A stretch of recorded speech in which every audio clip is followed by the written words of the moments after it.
welcome to your weekly program, BelAhdan, a show with an accent for those without one. Today, 65 years ago, there was the Nakba, establishing of the Jewish state, the Jewish ISIS, the demolishing of a history of a nation, of a people, and establishing of Jewish state. That means elimination of another state or another population, and everybody commemorating the Nakba as Israelis are commemorating the independence or the establishment of the Jewish state.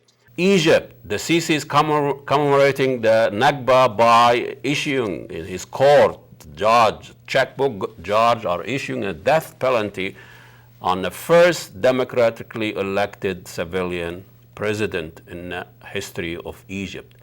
The ousted President Morsi just was handed a death penalty this morning, which Amnesty International called it a charade, a disgrace, and asking for a trial or dismissing of that verdict. Obviously, Sisi, a dictator, the worst dictator really that uses the legal means to cover his atrocity. And I think the Sisi is doing that, using the court as an oppressive political tool to eliminate any opposition. It's a disgrace. It's really something that Egypt is going to suffer from for a long, long time. Okay.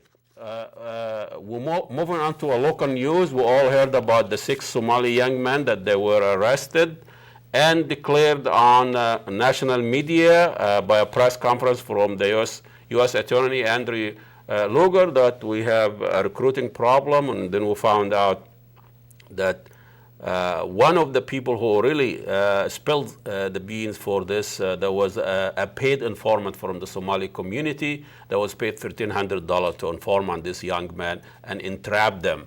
Issue of entrapment and trust between the Somali community, the foundation, the kind of social organization now signing in on this CVE or this program that help the law enforcement to detect, to identify terrorist and terrorist activity. CVE, countering violent extremism, is really now a program that under a lot of scrutiny, and I think some of the Somalis that they sign into that program now they are taken aback and thinking about their relationship with law enforcement. We have here, our special guest. We have Nekessa Opoti. She is a journalist, a producer, a host, a radio talk show host, and she wrote a piece and a mini post along with other one Somali and one Oromo, talking about the very same program and how this program is really affect the relationship between the Somali community and law enforcement. Welcome to BelAhdan, Julie. I know you've been covering this on your show, and also you wrote this piece on the Southern Tribune, and I'm sure not everybody is welcome that piece, because in that piece, it's not even an opinion. You're stating some of the failure of that program in other cities and how this program is really forcing some of the supporters of the Somali community to take another look. So take us through your piece, and what was the premises of your piece? So the premise of this op-ed was actually to look at, first of all, as you mentioned, the failure of this countering violent extremism program around the country, and even in Europe. And so, but then also highlighting a relationship that the Department of Justice is having with Minneapolis Public Schools, that we are worried and concerned that it will result in profiling of Somali children. And even looking beyond Somali children, another concern, it will affect East African kids in general, because the premise of the program is they will be looking at disaffected youth, which would sound, it's humorous, but then it's also very dangerous, because you think about a high school kid who is an immigrant, who is a Muslim, who is African, and sort of the stigma that is attached to that. We hear a lot of stories, regardless of this program, about how kids are ostracized, and the experience in high school is often not a pleasant one. And also you're giving people that are not trained.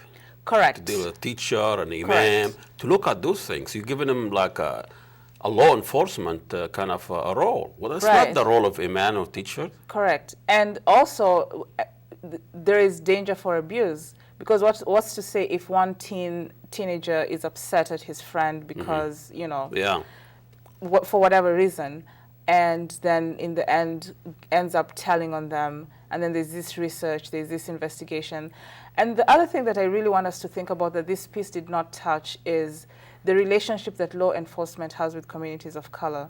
When we look at profiling and ways that people of color are profiled, that certain characteristics are placed on them, that if, you know, so we look, for example, at gang violence, where belonging to a gang is actually a crime, even if you haven't committed a crime, right? And how does law enforcement determine whether you belong to a gang? It's because of who you're hanging out with. So it could be your cousin, it could be the kid down the street. So you haven't really committed a crime, maybe you have no intention of committing a crime, but just by affiliation, you are considered a criminal. And so if we look at that larger picture, and this is what I'm afraid that many of us are not looking at that through that lens. There's such a fear post 9/11 of Muslims and of Somalis. There's a lot of anti-Somaliness in this state. And so a lot of that is feeding into the reason why many people are not speaking up, because this is something that most of us who care about justice should be outraged. This program, and I know it sounds good, it sounds FBI doing their things, law enforcement and State Department are trying to, you know, to protect the American people. But this program, it seems like it's a counterproductive, because you really give the sense of false security that you are after the terrorists. And in matter of fact, you are after a 16, 15 years old kid that he's disenfranchised, was living in that society. And this is almost an American, a youth problem, not a Somali problem. Correct. And the real terrorist is still free out there. Correct. And so there definitely needs to be, something needs to be figured out in how, I don't know that there is a formula in figuring out who is going to be inclined, right? Yeah. You can't predict who, you know the movie, I do not like Tom Cruise and sort of like the idea of the white savior, but you think of the Minority Report, the movie where people got arrested for thinking about a crime or, you know, wanting to commit a crime. And this is sort of what's happening right now is what we're seeing. And it is dangerous. And one other thing too that I'd like for people to consider is a lot of these young men, and there's not many of them, considering the, you know, the thousands of Somalis living in Minnesota, most of them are law-abiding citizens. Yeah. And even those who are not, I do not think that we should demonize someone who's The whole committed, community. right. But if you think about the demographic, it's typically young men, and this is not unlike the recruitment that the Army does.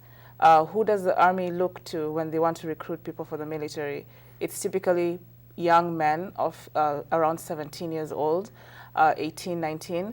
And so there's a romanticized idea of what war looks like. There's a romanticized idea of saving your people. And so I don't believe that there's anything different. Yes, so the question that's a is, very interesting analogy here. right, so the question is then, why are we making an exception, right? Why are we looking at just Somalis? If we do acknowledge that there is something that's going on, then let's investigate what that is, but not to demonize a whole group of people. And is there another program for any other groups, like those young people who go to Israel and fight with another terrorist organization? Not that I'm aware of. And they come here, they look, you know, Correct. like average American. I Correct. need to know about them. And there isn't any. And the other thing too, so if we look at historically, so the ISIS situation is a little different, for example, from the Al-Shabaab situation. The Al-Shabaab one was born out of nationalism and an interest to go because, you know, Ethiopia had invaded Somalia, and then later on the U.S., like sort of all these foreign involvement in Interference, Somalia. yeah. So it did look like a nationalistic movement, and so there could be a case made for that.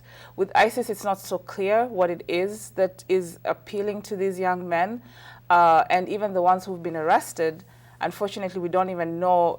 We have also to pull back and think about due process.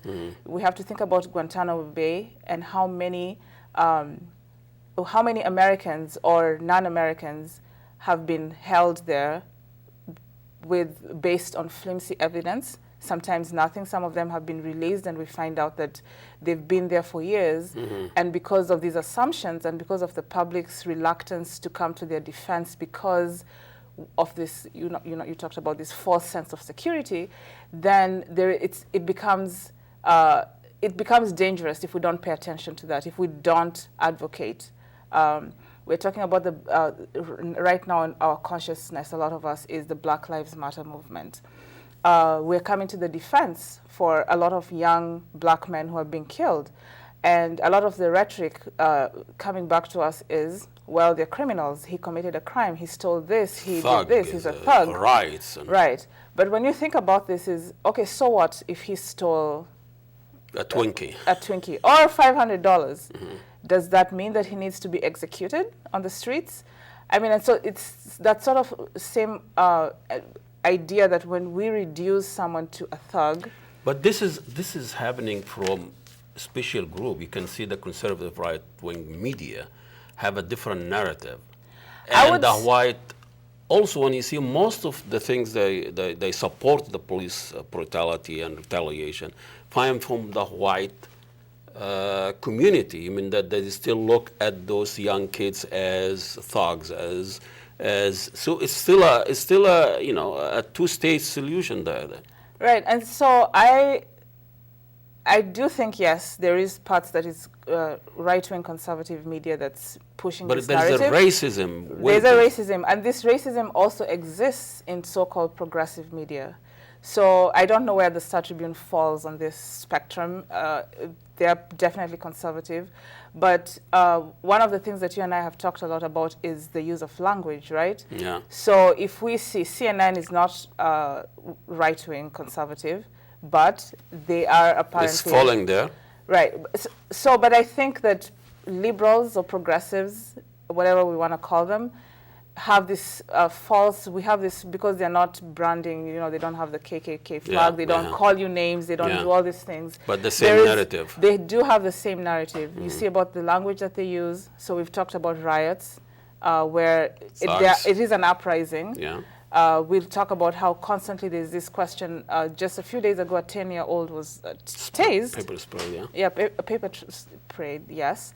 And a lot of the questions were, was he carrying a gun? Did he reach out for the policeman's gun? Why would he go to the... Why did he go to this? Instead of the onus being on the person with the power, right?